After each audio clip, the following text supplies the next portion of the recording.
కొనగల్ తాండాకు సంబంధించి land issue పైన ఈరోజు రఘునందన్ రావు గారు ప్రెస్ మీట్ పెట్టడం జరిగింది. దాని గురించి మాట్లాడడం చెప్పండి. నేను అక్కడికి రఘున్న కూడా వెళ్ళడం జరిగింది.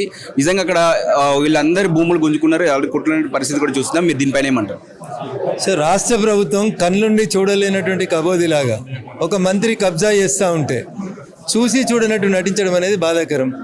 రాష్ట్ర సర్వోన్నత న్యాయస్థానం అక్కడ ఎవరిని ఇంటర్ఫియర్ కావద్దని ప్రత్యేకంగా పోలీసు వాళ్ళకి చెప్పిన తర్వాత పోలీసు వాళ్ళు అక్కడ ఉండి 25 ఎకరాల గోడ కట్టిస్తున్నారు.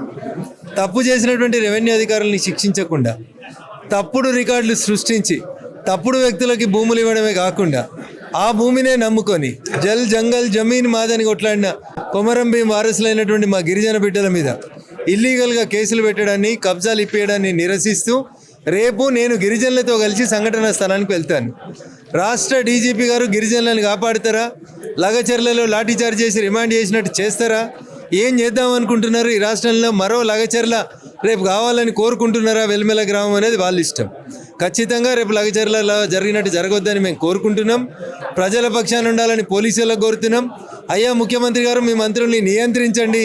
రెవెన్యూ అధికారులు ఏవైతే కబ్జాలు చేస్తూ ఉన్నారో వాటికి మద్దతు పలకొద్దని చెప్పి ఈ సందర్భంగా మేము డిమాండ్ చేస్తాం. మీరు నెంబర్ 1 నెంబర్ 2 అని చెప్పారు. వాళ్ళు డైరెక్ట్గా బొంగులేటి పేరే చెప్తూ ఉన్నారు. దీనిపైన ఏమంటారు? రేపు అక్కడికి వచ్చిన తర్వాత భూమి మీదకి వచ్చినాక మాట్లాడతాం. వాళ్ళు గిరిజనులు ఆ భూములలో వాళ్ళకి ఎందుకు ఇబ్బంది అవుతుంది, ఎవరు వచ్చి ఎవరి ఆదేశాల మేరకు పోలీసు వాళ్ళు ఆ రకంగా చేస్తున్నారు అనేది చాలా స్పష్టంగా గిరిజనులు చెప్తా ఉన్నారు. అమాయకులైనటువంటి గిరిజనులు 1993 నుంచి ఉమ్మడి ఆంధ్రప్రదేశ్ హైకోర్టు ఉన్నప్పటి నుంచి కొట్లాడుతూ వస్తుంటే 2025 సంవత్సరం జనవరి 8వ తారీఖున ఈ రాష్ట్ర హైకోర్టు అటు కొండకల్ పోలీసులకు ఇటు బీడీఎల్ పోలీసులకి నాట్ టు ఇంటర్ఫియర్ అని చెప్పిన తర్వాత సంక్రాంతి సెలవులను అడ్డం పెట్టుకొని పోలీసు వాళ్ళే పనోళ్ళుగా పనిచేస్తూ అక్కడ వాళ్ళ గోడలు కట్టియడం అనేదాన్ని మేము తీవ్రంగా ఖండిస్తున్నాం. ఖచ్చితంగా భారతీయ జనతా పార్టీ గిరిజనుల పక్షాన్ని నిలబడుతుంది. వీళ్ళకి న్యాయం జరిగేంత వరకు మా పోరాటాన్ని కొనసాగిస్తాం. ఈ రోజు మనం ఈ ఒక్క ఇష్యూ చూస్తున్నాం. అంటే చాలా ప్రాంతాల్లో కాంగ్రెస్ పార్టీ ప్రభుత్వం అధికారంలోకి వచ్చాక కబ్జాలు చేస్తున్న ఒక ఆరోపణ మాత్రం ఇస్తారు. దీనిపైన మీరేమంటారు? సో ఒక సంఘటనకి ఇంకొక సంఘటనకి మధ్యన వ్యత్యాసం కనబడుతుంది.